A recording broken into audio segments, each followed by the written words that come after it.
இன்ப நாள் இது, இனிய நாள் இது. மேடையில் வீட்டிற்கும் என் அகமாலும் தம்பி ரஞ்சித் உள்ளிட்ட திரைச்சிற்பிகளே, இந்த நல்விழாவிற்கு வருகை தந்து சிறப்பு செய்திருக்கின்ற பத்திரிகை சகோதரர்களே, தொலைக்காட்சி தோழர்களே, ஊடக நண்பர்களே, உங்கள் அனைவருக்கும் என் பணிவான மாலை தமிழ் வணக்கத்தினை மகிழ்வோடு தெரிவித்துக் கொள்கின்றேன். காலையில் சூப்பர் ஸ்டார் ரஜினி சார் பார்த்துருந்தேன். அப்பொழுது அவரோடு பழைய நினைவுகள் எல்லாம் நான் ரீகலெக்ட் பண்ணி சொல்லியிருந்தேன். சார், பைரவி படம் நான் வாங்குகிறேன், ரிலீஸ் பண்ணுறேன், ரிலீஸுக்கு எப்படி எப்படி விளம்பரம் பண்ணேன், உங்களை எப்படி ராஜகுமாரி தேட்டரில் மீட் பண்ணேன், நீங்கள் என்னை அழைச்சி அரவணைச்சது அதை சொல்லி, அதுக்கடுத்து யார் படம் எடுக்கும்பொழுது ஒரு காட்சி நீங்கள் நடிக்கணும்னு சொல்லும்போது நடித்து கொடுத்தது, அதனுடைய 100வது நாள் விழாவுக்கு ஏழை நண்பன் பணக்கார நண்பன் கதையை சொல்லி ஏழை நண்பனாக தானு இருக்கிறாரு, அந்த தானுவுக்கு நான் படம் பண்ண போகிறேன்னு நீங்கள் சொன்னது, இப்படி காலகட்டங்கள் கடந்து அப்புறம் தெருப்பாடகன் பாடல் வெளியீட்டு விழாவுக்கு தானுக்கு நான் ரசிகன், எனக்கு தானு ரசிகன்.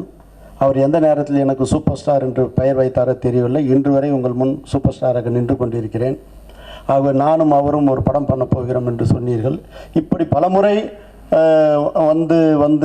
வந்து ஒரு காலகட்டத்தில் உங்களுக்கு உடல்நிலை பாதிக்கப்பட்டு நீங்கள் ராமச்சந்திராவில் இருக்கும்பொழுது நான் ராகவேந்திராவுக்கு ரஜினி சாரை வச்சு படம் பண்ணணுன்றதுக்காகவே நான் விரதம் இருந்தவன். இந்த விரதம் பொய்யில்லை, இந்த விரதம் சத்தியமானது.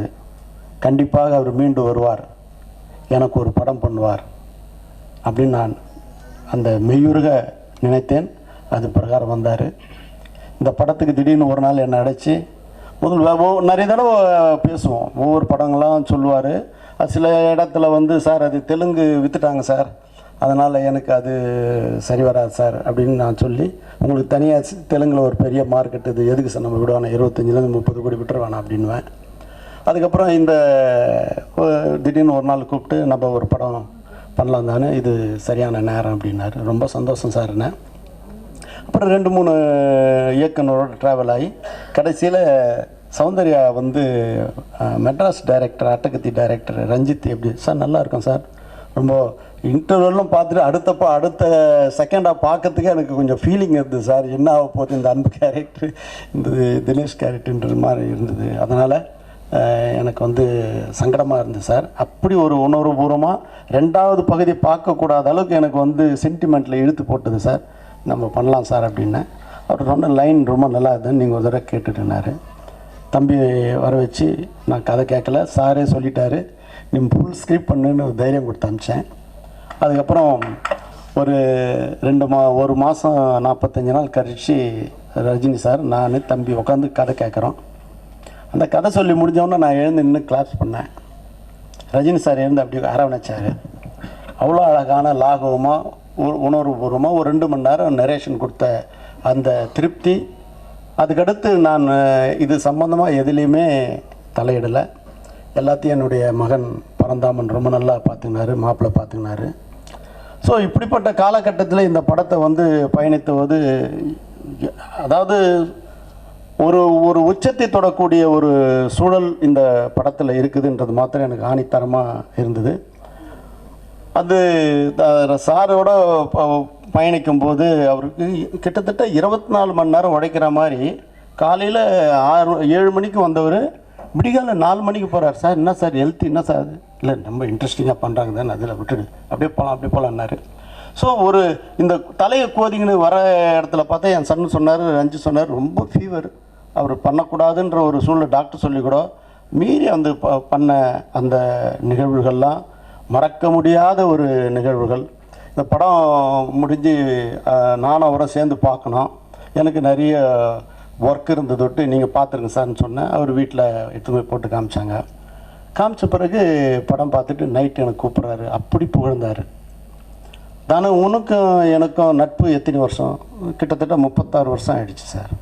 இந்த 36 வருஷத்தில் வி கிரியேஷனுக்கும் உனக்கும் இருக்க நட்புக்கு கபாலி ஒரு மகுடம், இதுக்கு மேலே என்ன வேணும். அதுக்கப்புறம் நான் சொன்னேன், சார் நாளைக்கு காலையில் நான் நேரம் வரேன் சார்னேன்.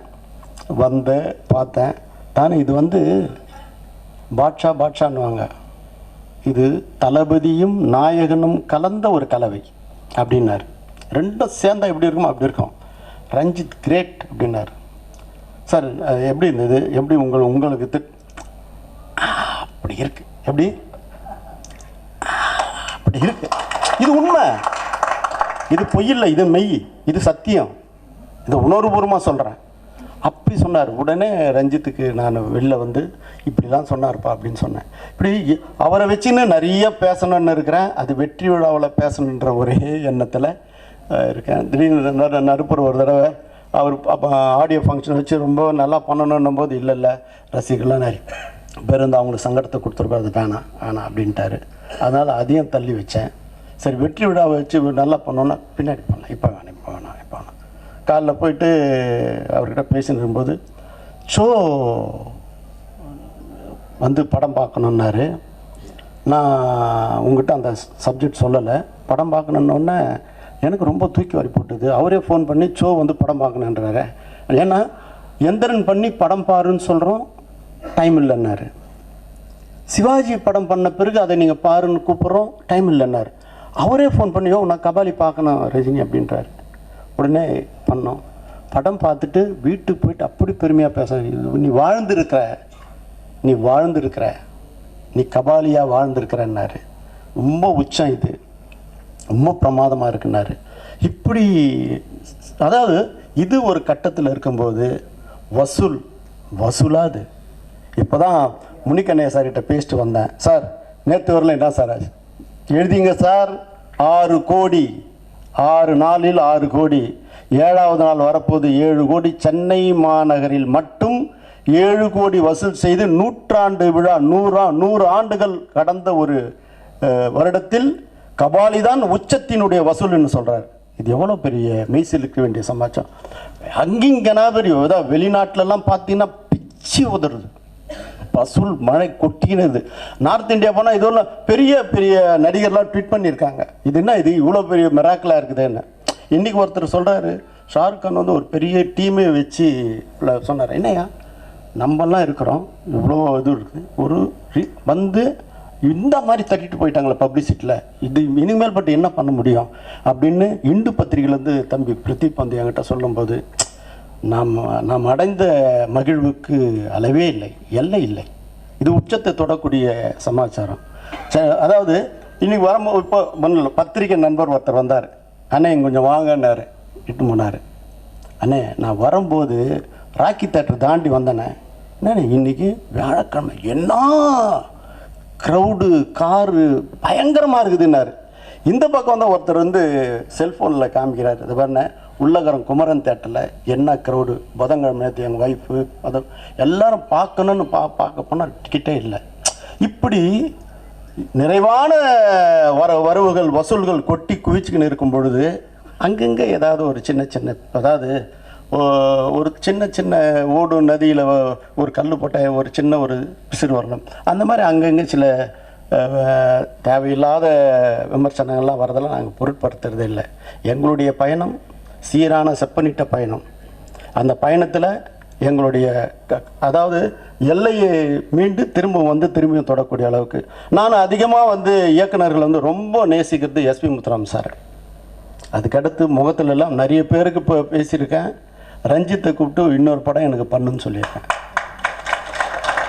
அதாவது ஒரு இந்த வியாபார எல்லை என்பது தாண்டும் பொழுது அதுக்குண்டான வியூகங்கள் வகுக்கக்கூடிய வரவுகள்லாம் இருக்குது.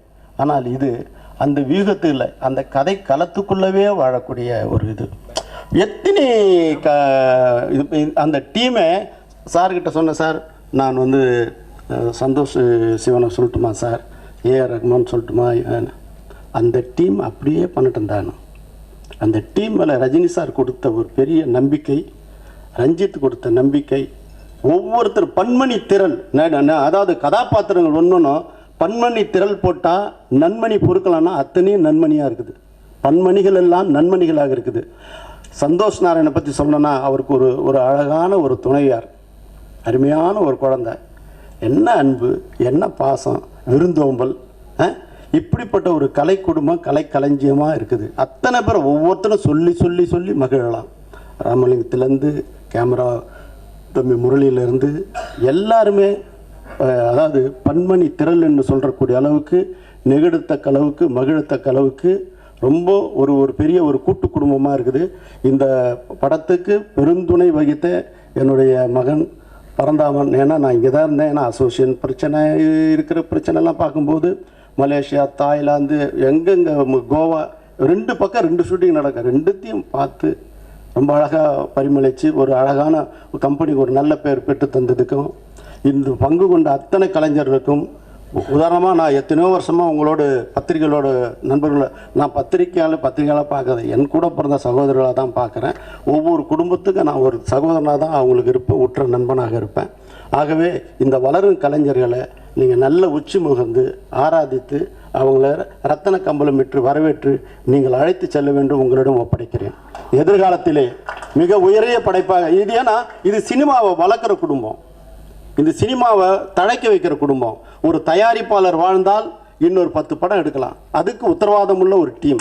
இந்த டீமை நீங்கள் சத்தியமாக நீங்கள் தத்து எடுத்துக்கணும். இது இருந்தால் இன்னொரு படம் வரும், இந்த படம் வளர்ந்தால் இன்னொரு படம் வரும். ஆகவே இவர்கள் திரையுலகிற்கு நிலைக்க வேண்டும், நீடிக்க வேண்டும். ஆள் போல் தழைத்து அருகுபோல் வேண்டி அப்படி இருக்கணும், அப்படி வளரணும். நான் ரஜினி சாரையும் சௌந்தர்யா ரஜினியும் அதை மறக்கவே முடியாது. ஒவ்வொரு இடத்துலேருந்து ஃபோன் பண்ணி அங்கிள் எப்படி அங்கிள் அப்படி நாங்கள் 2 பேர் சேர்ந்து பார்க்கும்போது அளவிலா அவ்வளோ சந்தோஷப்பட்டோம். ஏன்னா அப்படி ஒரு திருப்திகரமான ஒரு படம், திருப்தியாக இருந்தது, சந்தோஷமாக இருந்தது. அது 3 லாங்குவேஜில் இது பரிமளிச்சது. அந்த ஒரே நேரத்தில் பயணித்ததுலாம் இன்னமும் எங்களுக்கு அந்த தூக்கம் எங்களை விட்டு போகலை. நாளைய தினத்துக்கு மலாய் மொழியில் உலகத்தில் இருக்கக்கூடிய அத்தனை மொழிகளில் மலாய் மொழியில் டப்பிங் செய்து நாளைக்கு வெளிவரப்போகிறது. பிரமாதமான ஒரு மாலிக் ஸ்ட்ரீம் கார்பரேஷன் வெளியிட்டிருக்கிறாங்க. ரொம்ப பிரமாதமான முறையில் நல்ல முறையில் விளம்பரம் செய்து அது இன்னொரு கட்டத்துக்கு எடுத்து போகிறாங்க. அது விரைவில் சைனா மொழியிலும் ஜப்பான் மொழியிலும் தாய்லாந்து மொழியும் இந்த படம் நல்ல முறையில் பயணிக்கும் போது திரையுலகத்துக்கு அசைக்க முடியாத ஒரு சக்தியாக கபாலி விளங்கும். அதுக்கு அடித்தளம் அமைத்த தம்பி ரஞ்சித்தை என் வாழ்நாளில் எனக்கு ஏற்ற ஒரு குழந்தையாக கையில் பிடித்து அந்த குழந்தையை எந்தெந்த இடத்தில் உயரத்தில் நான் எடுத்து வைக்க வேண்டுமோ வைப்பேன்.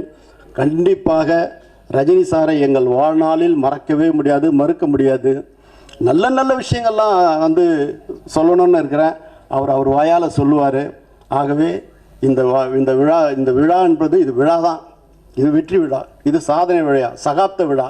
சரித்திரம், சாதனை, சகாப்தம் அத்தனையும் ஒரு உயரிய நிலைக்கு எடுத்து சொல்லக்கூடிய விழாக கருதி யாராவது பெயரை விட்டிருந்தால் சிரமத்துக்கு பொறுத்தரணும். எல்லாரையும் ஒரே குடும்பமாக ஏற்று ரஞ்சித் தலைமையில் இந்த திரையுலகம் செழிக்க, விளங்கிட, மலர்ந்திட என்னுடைய வாழ்த்துக்களை நிறைவு செய்து அமைகிறேன். நன்றி, வணக்கம்.